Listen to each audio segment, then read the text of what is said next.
Hello guys, good evening दोस्तों, नमस्कार दोस्तों। कैसे हैं आप सभी लोग? आई होप अच्छे होंगे। दोस्तों, मैं आपकी दोस्त सोनिया मौर्य इस इलाहाबाद कैंपस कोचिंग के डिजिटल प्लेटफॉर्म पे आप लोगों का बहुत बहुत स्वागत करती हूँ। दोस्तों, जैसा कि इलाहाबाद कैंपस कोचिंग की तरफ से एक पहल चलाई गई है कि प्रतिदिन आप लोगों को पीसीएस प्रीलिम्स 2025 एग्जाम के लिए पर डे जीएस सामान्य अध्ययन के क्वेश्चन का डिस्कशन होगा। इसके साथ साथ ऑल वन डे एग्जाम के लिए भी और भी सभी सब्जेक्ट से संबंधित, जैसे आपका मैथ्स हो गया, रीजनिंग हो गया, इंग्लिश हो गया, हिंदी हो गई, तो सभी सब्जेक्ट का डिस्कशन पर डे किया जाएगा, जो आपके लिए फ्री ऑफ कॉस्ट है। बस आप केवल आपको है ना अपने फ़ोन को उठाना है और क्लिक करना है इलाहाबाद कैंपस, तो उस पर वीडियो आ जाएगा, तो आप लोग प्लीज़ देखिए, है ना, और अच्छे से पढ़ाई कीजिए। तो दोस्तों, चलते हैं, हम लोग स्टार्ट करते हैं क्लासेस। तो ये रहा स्क्रीन पे आपका पहला क्वेश्चन कि सूची को सूची से सम्मिलित कीजिए और सही उत्तर का चयन नीचे दिए गए कूट से कीजिए, है ना। ये कूट दिया हुआ है, ये सूची दी हुई है, उद्योग दिया गया है और केंद्र दिया गया है। तो ध्यान रखिएगा, ऐसे क्वेश्चन पीसीएस और आरओ एआरओ के एग्जाम में अक्सर में लाने के लिए आते हैं, खास करके पीसीएस में भी आते हैं और आरओ के एग्जाम में भी आते हैं। तो पीसीएस के एग्जाम को ध्यान में रखते हुए हम लोगों ने बनाया है इसको। तो ये देखिए, आपका आंवला, मोदीनगर, बाराबंकी, कानपुर, पॉली 5 उर्वरक, रबर और विस्फोटक। तो इसमें से कौन सा सही सुमेलित होगा, तो उसको देखते हैं। आंवला, तो ध्यान रखिएगा, आंवला किस उद्योग से संबंधित है, तो आंवला आपका रबर उद्योग से संबंधित है, जबकि उर्वरक उद्योग से, जबकि मोदीनगर जो है आपका ये रबर उद्योग से संबंधित है। वहीं पे बाराबंकी की बात करें तो ये पॉलीफाइबर या पॉली5 के उद्योग से संबंधित है। कानपुर की बात करें तो कानपुर विस्फोटक पदार्थों से संबंधित है। तो इसका सही उत्तर क्या हो जाएगा, ए का 2, जिसमें भी ए का 2 है वही आंसर राइट होगा। देखिए, सभी में देखेंगे तो सी ऑप्शन क्या होगा आपका, सी ऑप्शन सही होगा। इसमें ए का 2 दिया हुआ, तो यही उत्तर आपका सही हो जाएगा। ठीक है, अगला क्वेश्चन देखते हैं। ये है आपका स्क्रीन पे नेक्स्ट क्वेश्चन कि इसको भी कौन सा सुमेलित नहीं है, निम्न युगों में से कौन सा सुमेलित नहीं है। Digital locomotive, Varanasi, Indian television या telephone Raebareli, Bharat electronics limited Noida, तेल शोधन कारखाना या तेल शोधन कार्य मथुरा। तो ध्यान रखिएगा, इसमें से जो आपका भारत इलेक्ट्रॉनिक्स लिमिटेड है, भारत इलेक्ट्रॉनिक्स लिमिटेड, ये नोएडा में नहीं है, बल्कि क्या है, कर्नाटक के बंगलौर में है। कहाँ पे है, कर्नाटक के बंगलौर में है। तो इसका सही उत्तर क्या हो जाएगा, ऑप्शन नंबर सी इसका सही उत्तर हो जाएगा, भारत इलेक्ट्रॉनिक नोएडा। ठीक है, कहाँ पे है ये, कर्नाटक के बेंगलोर में है। नेक्स्ट क्वेश्चन की तरफ बढ़ेंगे। तो ये रहा आपका अगला क्वेश्चन, निम्नलिखित में से भारत का कौन सा राज्य वर्ष 2018-19 में सीमेंट का सर्वाधिक उत्पादक था। भाई, सीमेंट का सर्वाधिक उत्पादक की बात करें तो आंध्र प्रदेश दिया हुआ है, राजस्थान दिया हुआ है, मध्य प्रदेश दिया हुआ है, और अगला जो ऑप्शन दिया हुआ है वो गुजरात दिया हुआ है। तो इस तरीके से अगर इसका आंसर देखें हम 2018-19 में, या जो आपका इंडियन मिनरल बुक है, वर्तमान में भी बात करें तो सबसे पहले स्थान में सीमेंट का जो उत्पादन है वो राजस्थान में होता है। कहाँ पे होता है, राजस्थान में। ठीक है, तो इंडियन मिनरल बुक या इंडियन मिनरल ईयर बुक के अनुसार राजस्थान में इसका उत्पादन सबसे ज्यादा होता है सीमेंट का। और सीमेंट भी बात करें तो एक भारहास उद्योग माना जाता है। ठीक है, नेक्स्ट क्वेश्चन की तरफ बढ़ेंगे। भारत का प्रथम उर्वरक संयंत्र कहाँ पे स्थापित किया गया था या कहाँ पे लगा था, नांगल में, सिदरी में, आलवे में या ट्राम्बे में। तो ध्यान रखिएगा, भारत का जो प्रथम पहला संयंत्र उद्योग था, ठीक है, उर्वरक संयंत्र था, ये झारखंड के सिदरी में लगाया गया था। कहाँ लगाया गया था, ये झारखंड के सिदरी में लगाया गया था भाई। ठीक है, पहला भारत का संयंत्र उद्योग कहाँ लगाया गया, झारखंड के सिदरी में लगाया गया था। कब स्थापित किया गया था, ये 1951 में स्थापित किया गया था, इसे 1951 में स्थापित था ये। ठीक, नेक्स्ट क्वेश्चन देखेंगे। भारत का सबसे बड़ा पेट्रो रसायन कारखाना किस राज्य में स्थित है? ध्यान रखिएगा, पेट्रो रसायन कारखाना भारत का सबसे बड़ा किस राज्य में स्थित है? गुजरात में है, या पश्चिम बंगाल में है, या फिर असम में है, या फिर तमिलनाडु में है? तो इसका सही उत्तर क्या होगा, चलिए देखते हैं। तो इसका सही उत्तर ध्यान रखिएगा, ये होगा गुजरात। ठीक है, भारत का जो आपका पेट्रो रसायन बड़ा सबसे कारखाना है वो कहाँ पे है? गुजरात के जामनगर में। कभी कभी गुजरात ऑप्शन में नहीं देता है, सीधा सीधा जामनगर दे देता है, तो ध्यान रखिएगा गुजरात का जामनगर ये भारत का ही नहीं बल्कि विश्व का सबसे बड़ा, ठीक है,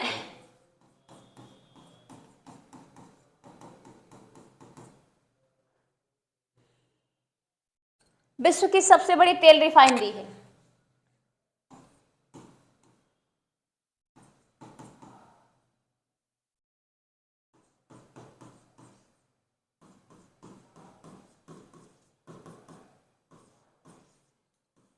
तो क्या है? विश्व की सबसे बड़ी रिफाइनरी है जामनगर, गुजरात। चलिए भाई नेक्स्ट क्वेश्चन देखेंगे। ये रहा आपका अगला क्वेश्चन। राज्य जिसमें सर्वाधिक कागज मिले, वो कौन सा राज्य है जिसमें सर्वाधिक कागज मिले हैं? कर्नाटक में है, या उत्तर प्रदेश में है, या मध्य प्रदेश में है, या पश्चिम बंगाल में है? तो ध्यान में रखिएगा इसका सही उत्तर क्या होगा? इसका सही उत्तर होगा पश्चिम बंगाल। वैसे तो कागज मिलों की अगर हम बात करें, सबसे ज्यादा कागज मिले हैं महाराष्ट्र में। कहां पे है? सबसे ज्यादा कागज मिले महाराष्ट्र में है। ठीक है, अब महाराष्ट्र के बाद दूसरा स्थान जो आता है वो आता है पश्चिम बंगाल का। पश्चिम बंगाल के बाद जो तीसरा स्थान आता है वो होता है गुजरात का। तो सर्वाधिक जो कागज मिले हैं, ठीक है, वो कहां पे हैं? सर्वाधिक कागज मिले तो महाराष्ट्र में है। दूसरे स्थान पे वहीं पे देखेंगे तो पश्चिम बंगाल में है, और तीसरे स्थान पे देखेंगे तो ये है गुजरात में। तो एक चीज ध्यान रखिएगा, अभी ऑप्शन में महाराष्ट्र नहीं है इसलिए हमने पश्चिम बंगाल लगाया है। अगर ऑप्शन में महाराष्ट्र होता तो आपका महाराष्ट्र आंसर राइट होता। चलिए नेक्स्ट क्वेश्चन की तरफ पढ़ेंगे। कथन है यद्यपि भारत के कुछ ही मार्गों में कपास उत्पादित की जाती है, परंतु सूती वस्त्र उद्योग पूरे देश में फैला हुआ है। कह रहा है कथन जो है कि भारत के कुछ मार्गों में कपास का उत्पादन किया जाता है, जबकि जो सूती वस्त्र उद्योग है वो पूरे देश में फैला हुआ है। ठीक है, कारण क्या कह रहा है? कच्चा माल वस्त्र बनाने की प्रक्रिया में अपना मार नहीं खाते, ठीक है, ये अपना मार नहीं खोता। तो इसका कथन और कारण दोनों सही हैं। यहाँ पे कथन और कारण दोनों सही है, ध्यान रखिएगा, कथन और कारण दोनों सही हैं। नेक्स्ट क्वेश्चन की तरफ पढ़ेंगे। डायमंड पार्क क्या है? ये राष्ट्रीय पार्क है जो भारत के पहाड़ी स्थानों पर केंद्रीय पर्यावरण मंत्रालय द्वारा विकसित किए गए हैं। ये वे स्थान हैं जहां शोधक कारखाने स्थापित हैं, या ये वे स्थान है, या ये वे औद्योगिक केंद्र हैं जो हीरे, सिंथेटिक जवाहरातों तथा आभूषणों के निर्माण और निर्यात को प्रोत्साहित करने के लिए बनाए गए हैं। ठीक है, या फिर ये वे केंद्र है जहां बड़ी ऊर्जा परियोजनाएं स्थापित होती हैं। तो डायमंड पार्क के बारे में अगर बात करें तो डायमंड पार्क क्या होते हैं? ये वे औद्योगिक केंद्र होते हैं जो हीरो, सिंथेटिक जवाहरातों, ठीक है, इनके लिए और आभूषण के निर्माण के लिए बनाए जाते हैं, वो हमारे क्या होते हैं? डायमंड पार्क है। ठीक है, तो इसका राइट आंसर सी हो जाएगा। नेक्स्ट क्वेश्चन की तरफ पढ़ेंगे। उर्वरक उद्योग के लिए कौन सा कच्चा माल नहीं है? यानी उर्वरक उद्योग के लिए कौन सा कच्चा माल इसमें कच्चा माल के रूप में किसे नहीं प्रयोग किया जाता है? ऑप्शन है नेफ्था, सल्फर, जिप्सम और कास्टिक सोडा। तो ध्यान रखिएगा उर्वरक उद्योग के लिए, है ना, नेफ्था का भी जरूरत पड़ता है और सल्फर का भी और जिप्सम का भी। ये सब तीनों कच्चे माल के रूप में प्रयोग किए जाते हैं, जबकि जो हमारा कास्टिक सोडा है ये कच्चे माल के रूप में प्रयोग नहीं किया जाता है भाई। कास्टिक सोडा कच्चे माल के रूप में प्रयोग नहीं किया जाता। तो इसका सही आंसर क्या हो जाएगा? डी हो जाएगा। नेक्स्ट क्वेश्चन की तरफ पढ़ेंगे। डीजल लोकोमोटिव वर्कर्स वाराणसी अब बनाता है या प्रदान करता है? क्या प्रदान करता है? केवल डीजल प्रदान करता है या बिजली इंजन है ना, डीजल इंजन या बिजली इंजन, डीजल एवं बिजली इंजन दोनों, डीजल इंजन एवं बिजली आपूर्ति। तो जो वाराणसी लोकोमोटिव वर्कर्स है, ध्यान रखिएगा, ये बिजली और डीजल दोनों प्रकार के इंजन बनाता है, ठीक है, बिजली और डीजल। तो इसका सही उत्तर सी हो जाएगा। नेक्स्ट क्वेश्चन है, राष्ट्रीय कृषि अनुसंधान प्रबंधन अकादमी अवस्थित है, कहाँ पे अवस्थित है? राष्ट्रीय कृषि अनुसंधान अकादमी, ठीक है। ऑप्शन ए है बेंगलुरु, कोलकाता और दिल्ली, ठीक है, हैदराबाद। तो जो राष्ट्रीय कृषि अनुसंधान प्रबंधन अकादमी है वो है आपका हैदराबाद में। स्थापना की बात करें तो 1976 में हुआ था। कहाँ पे है ये? हैदराबाद में है आपका, हैदराबाद में। स्थापना इसकी कब हुई थी? 1976 में ये स्थापित हुआ था। चलिए भाई, नेक्स्ट क्वेश्चन है, राष्ट्रीय कृषि वानिकी अनुसंधान केंद्र कहाँ पे स्थित है? भाई राष्ट्रीय कृषि वानिकी अनुसंधान केंद्र, ध्यान रखिएगा, ये रिपीटर क्वेश्चन है, खूब पूछा जाता है एग्जामों में। आगरा में है, कानपुर में है, झांसी में है या लखनऊ में है? तो जो राष्ट्रीय कृषि वानिकी अनुसंधान केंद्र है, ध्यान रखिएगा, यह है झांसी में। कब स्थापित किया गया था इसे? 1950 में स्थापित किया गया था, ठीक है। कहाँ पे है ये? झांसी में है। 1950 में स्थापित किया गया था। और जब ये 1950 में स्थापित किया गया था तब इसे क्या कहा जाता था? ध्यान रखिएगा, तब इसे सस्य वानिकी राष्ट्रीय शोध संस्थान कहा जाता था या केंद्र कहा जाता था, ठीक है। 1950 में से सस्य वानिकी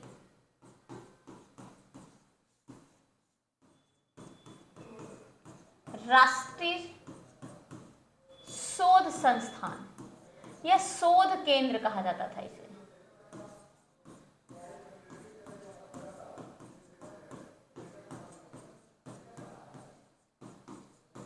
और अभी इसे राष्ट्रीय कृषि वानिकी अनुसंधान संस्थान, कब से इसका नाम पड़ा है राष्ट्रीय कृषि अनुसंधान संस्थान, ठीक है, राष्ट्रीय कृषि वानिकी अनुसंधान संस्थान या अनुसंधान केंद्र। तो ध्यान रखिएगा 1988 में फाइनली इसे राष्ट्रीय कृषि वानिकी अनुसंधान कहा गया। कब? 1988 में भाई, तो ध्यान रखिएगा। नेक्स्ट क्वेश्चन है आपका, भारतीय चावल शोध संस्थान स्थित है कहाँ पे? भारतीय चावल शोध संस्थान, तो ध्यान रखिएगा, कटक, कोलकाता, त्रिवेंद्रम या मुंबई। तो इसका सही आंसर होगा उड़ीसा के कटक में है, उड़ीसा के कटक में है भाई। भारतीय चावल अनुसंधान संस्थान कहाँ पे है?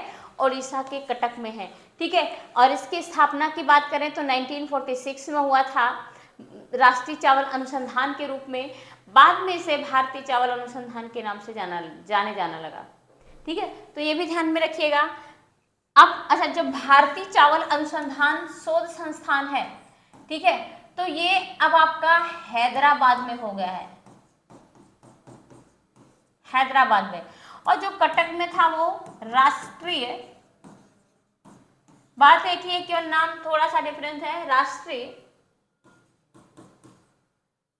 चावल अनुसंधान संस्थान,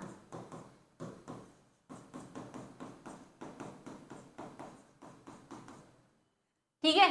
तो कहां पे था? कटक में था। और अभी भारतीय चावल शोध संस्थान कहां पे है? तो वो है आपका हैदराबाद में, ठीक है। अंतरराष्ट्रीय चावल शोध संस्थान कहां पे है? वो है आपका मनीला में, फिलीपींस की राजधानी है मनीला में। नेक्स्ट क्वेश्चन है, भारतीय दलहन अनुसंधान संस्थान कहां पे है? नई दिल्ली, वाराणसी, कानपुर या लखनऊ? भारतीय जो दलहन अनुसंधान संस्थान है, तो ध्यान रखिएगा, ये कहां पे है आपका? कानपुर में है ना। भारतीय दलहन अनुसंधान संस्थान कहां पे है? कानपुर में। जबकि राष्ट्रीय सब्जी अनुसंधान संस्थान, राष्ट्रीय सब्जी अनुसंधान संस्थान कहां पे है? ये आपका वाराणसी में है,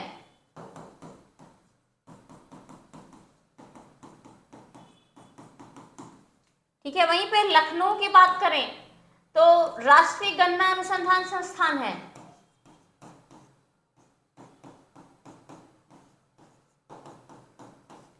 राष्ट्रीय गन्ना अनुसंधान संस्थान कहाँ पे है? लखनऊ में। चलिए, तो इसका सही उत्तर क्या हो जाएगा? सी। नेक्स्ट क्वेश्चन है, भारतीय गन्ना अनुसंधान संस्थान या भारतीय गन्ना अनुसंधान संस्थान कहाँ पे है? देखिए, अभी हमने पढ़ा था क्वेश्चन और ये आ गया, तो कहाँ पे है ये? लखनऊ में है भाई, आपके लखनऊ में। ठीक है, भारतीय गन्ना अनुसंधान संस्थान कहाँ पे है? तो ये है आपका लखनऊ में। चलिए, और अच्छा, कोयम्बटूर दिया हुआ है, कोयम्बटूर किसके लिए फेमस है? तो ध्यान रखिएगा, जो कोयम्बटूर है, कोयम्बटूर यहाँ पे राष्ट्रीय गन्ना प्रजनन केंद्र है। क्या है कोयम्बटूर में? राष्ट्रीय गन्ना प्रजनन केंद्र है। यहाँ पे राष्ट्रीय गन्ना प्रजनन केंद्र।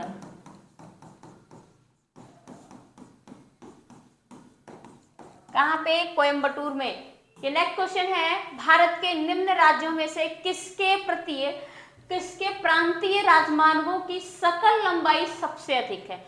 गुजरात, राजस्थान, उत्तर प्रदेश और महाराष्ट्र। तो जो प्रांतीय राजमार्ग हैं, इनकी कुल लंबाई किस राज्य में सबसे ज्यादा है? तो ध्यान रखिएगा, ठीक है, महाराष्ट्र में सबसे ज्यादा है। ठीक है, कहाँ पे है? महाराष्ट्र में। इसका सही उत्तर क्या हो जाएगा? महाराष्ट्र। जबकि और भी लंबाई के हिसाब से देखें तो इनकी जो लेंथ है, नवीनतम आंकड़ों के आधार पर देखें तो सबसे ज्यादा महाराष्ट्र में है। महाराष्ट्र के बाद कर्नाटक में है, कर्नाटक के बाद गुजरात में, गुजरात के बाद राजस्थान और फिर आंध्र प्रदेश। तो इस तरीके से इनका है। कौन कौन से हैं? एक तो आपका महाराष्ट्र है, महाराष्ट्र के बाद कर्नाटक, कर्नाटक के बाद वहीं तीसरा स्थान देखेंगे गुजरात का है, गुजरात।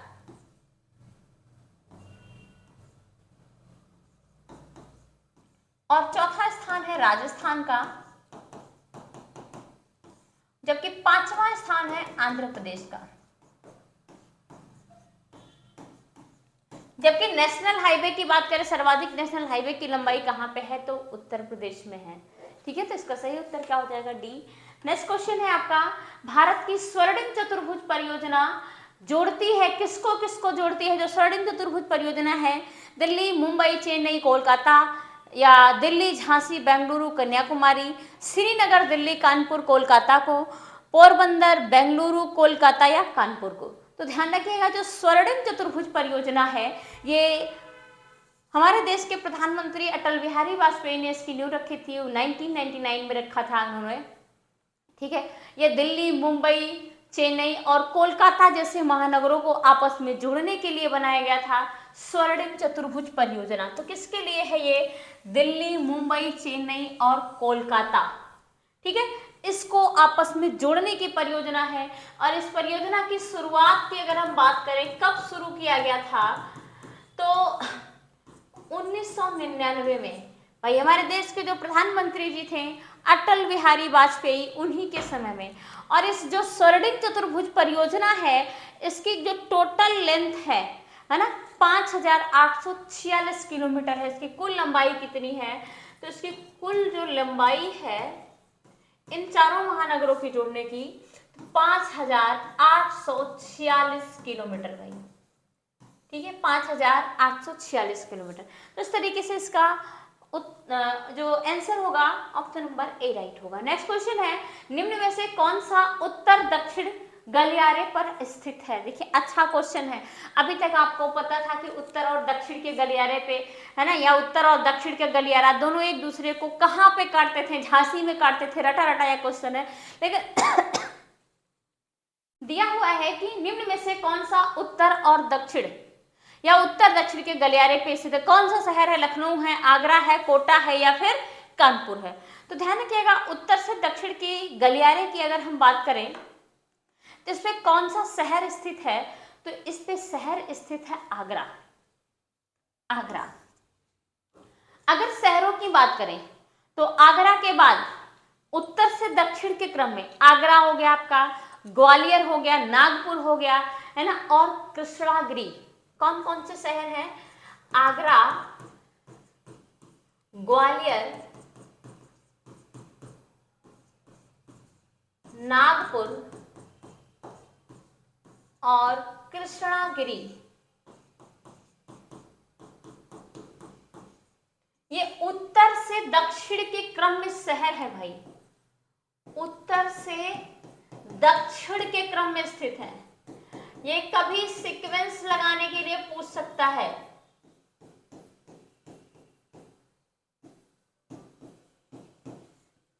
आगरा, आगरा देखेंगे कहां पे, ये आपके यूपी में है। ग्वालियर कहां पे है, तो ग्वालियर एमपी में है, और नागपुर आपका महाराष्ट्र में है। अब जबकि वहीं पे कृष्णागिरी की बात करें तो ये तमिलनाडु में है, तमिलनाडु में। तो इसका सही उत्तर क्या हो जाएगा, आगरा। जबकि जो उत्तर से दक्षिण का गलियारा है, कहां से कहां तक है, ध्यान रखिएगा, जो हमारा उत्तर से दक्षिण का गलियारा है, ठीक है, और पूरब से पश्चिम का गलियारा, ठीक, तो उत्तर से जो दक्षिण का गलियारा है,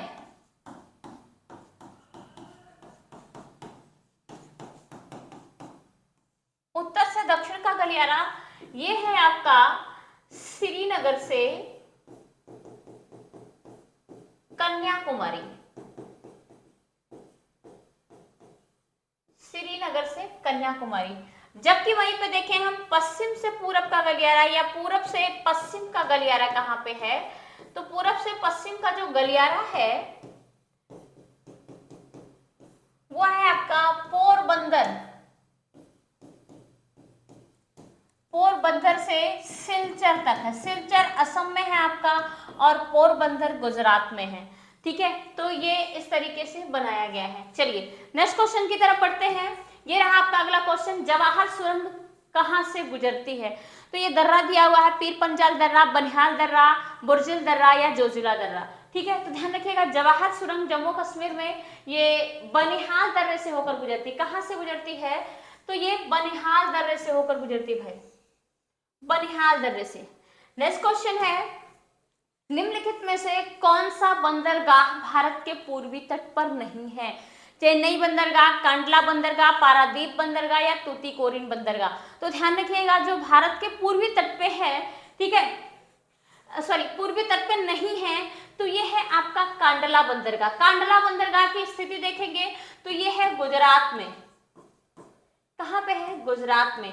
बाकी आपका तूतीकोरिन बंदरगाह ये है तमिलनाडु में, ठीक है। पारादीप बंदरगाह ये है उड़ीसा में, और चेन्नई बंदरगाह ये भी आपका तमिलनाडु में है। तो इस तरीके से आपका ये वाला शामिल नहीं है। नेक्स्ट क्वेश्चन है, भारत में वायु परिवहन कब प्रारंभ किया गया था, भारत में पहली बार वायु परिवहन कब शुरू किया गया था। तो ध्यान रखिएगा, वायु परिवहन की बात करें तो 1911 में, ठीक है। और इलाहाबाद जो है आपका, वर्तमान में प्रयागराज कहेंगे, इलाहाबाद में नैनी से किया गया था, नैनी से इसकी शुरुआत की गई थी 1991, और पहली बार डाक सेवा की शुरुआत की गई थी वायु परिवहन में, ठीक है। नेक्स्ट क्वेश्चन की तरफ पढ़ेंगे, तो भारत में सौर ऊर्जा द्वारा संचालित पहला हवाई अड्डा कौन सा है, भारत में जो सौर ऊर्जा से पूर्णतया 100% संचालित हवाई अड्डा, तो ध्यान रखिएगा वो है केरल का कोचीन या कोच्चि, ठीक है। तो इसका सही उत्तर क्या हो जाएगा, केरल का कोच्चि या कोचीन। नई दिल्ली में नहीं है, चेन्नई में नहीं है, अहमदाबाद में भी नहीं है, ठीक है। तो इसका सही उत्तर क्या हो जाएगा, केरल का कोचीन। नेक्स्ट क्वेश्चन है आपका, टिड्डियां भारत में प्रवेश करती हैं, बांग्लादेश से प्रवेश करती हैं या नेपाल से प्रवेश करती हैं या पाकिस्तान से प्रवेश करती हैं या श्रीलंका से प्रवेश करती हैं।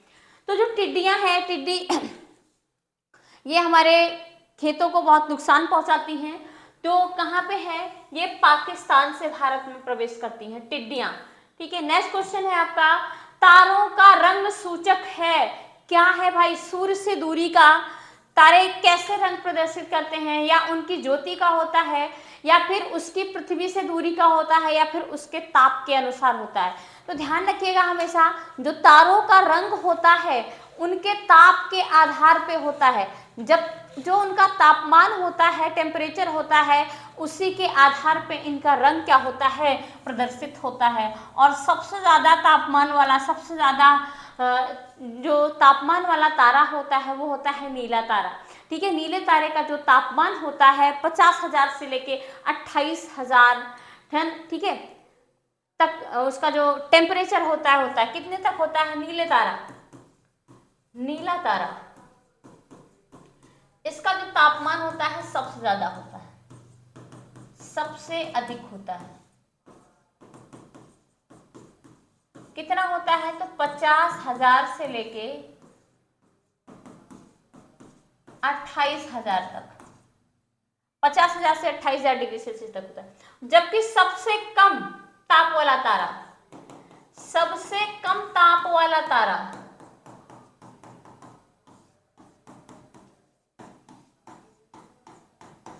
तो ध्यान रखिएगा, सबसे कम टेम्परेचर जिस तारे में होता है वो होता है लाल तारा। मात्र 3500 से 2000 इसका टेम्परेचर रहता है लाल तारे का, लाल तारा होता है।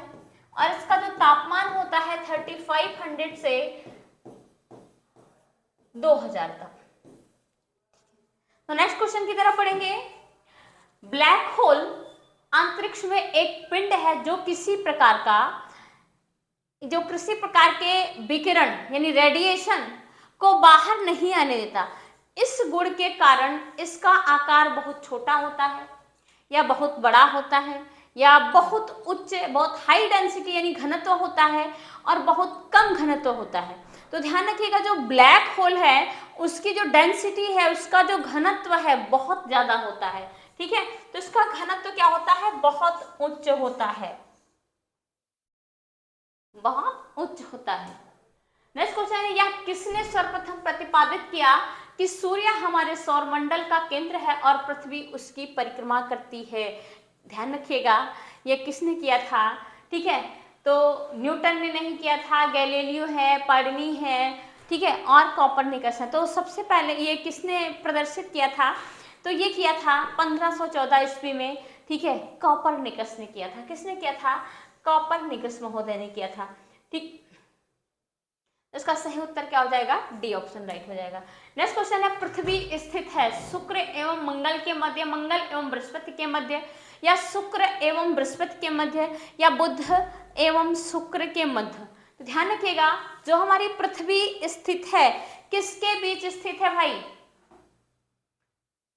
शुक्र और मंगल के बीच में स्थित है। ठीक है, शुक्र और मंगल के बीच में है। ग्रहों के क्रम में अगर देखेंगे तो सबसे पहला जो ग्रह है वो बुध ग्रह है, फिर आपका शुक्र ग्रह है, फिर पृथ्वी है, फिर मंगल है, फिर बृहस्पति है, शनि, अरुण और वरुण। इस तरीके से ग्रहों का एक सूर्य से दूरी का क्रम होता है। ठीक है, चलिए नेक्स्ट क्वेश्चन है, सूर्य के निकटतम ग्रह कौन? सूर्य का सबसे निकटतम ग्रह कौन सा है? तो ध्यान रखिएगा, ये बुध है। ठीक है, और सबसे दूरी पे स्थित ग्रह कौन सा है? सबसे दूरी पर स्थित ग्रह ये वरुण है, वरुण, या फिर इसे नेपच्यून कहते हैं, नेपच्यून। नेक्स्ट क्वेश्चन है, सूर्य ग्रहण कब होता है? चतुर्थांश चंद्रमा के दिन, प्रतिपदा यानी न्यू मून डे के दिन, या फिर किसी भी दिन, या पूर्णिमा को? ध्यान रखिएगा, सूर्य ग्रहण न्यू मून डे जिसे प्रतिपदा कहते हैं, प्रतिपदा। ध्यान रखिएगा, इंग्लिश हिंदी दोनों जानने की जरूरत है कि कब आपको हिंदी में समझना है, कब अंग्रेजी में समझना है। ठीक है, तो प्रतिपदा ये न्यू मून डे होता है। इस समय सूर्य ग्रहण की स्थिति कैसे होती है? तो जब चंद्रमा और सूर्य के बीच पृथ्वी आ जाती है तब जो है आपका सूर्य ग्रहण होता है। तो ऐसी स्थिति में हम उस डे को बोलते हैं न्यू मून डे, या सूर्य ग्रहण इसी समय होता है। ठीक है, जब ये हमारे सूर्य भगवान हैं और ये हमारे चंदा मामा हैं,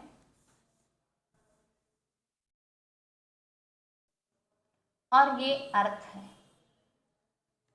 तो जब ये सन और अर्थ और मून, जब ऐसी कंडीशन होती है तब सूर्य ग्रहण होता है।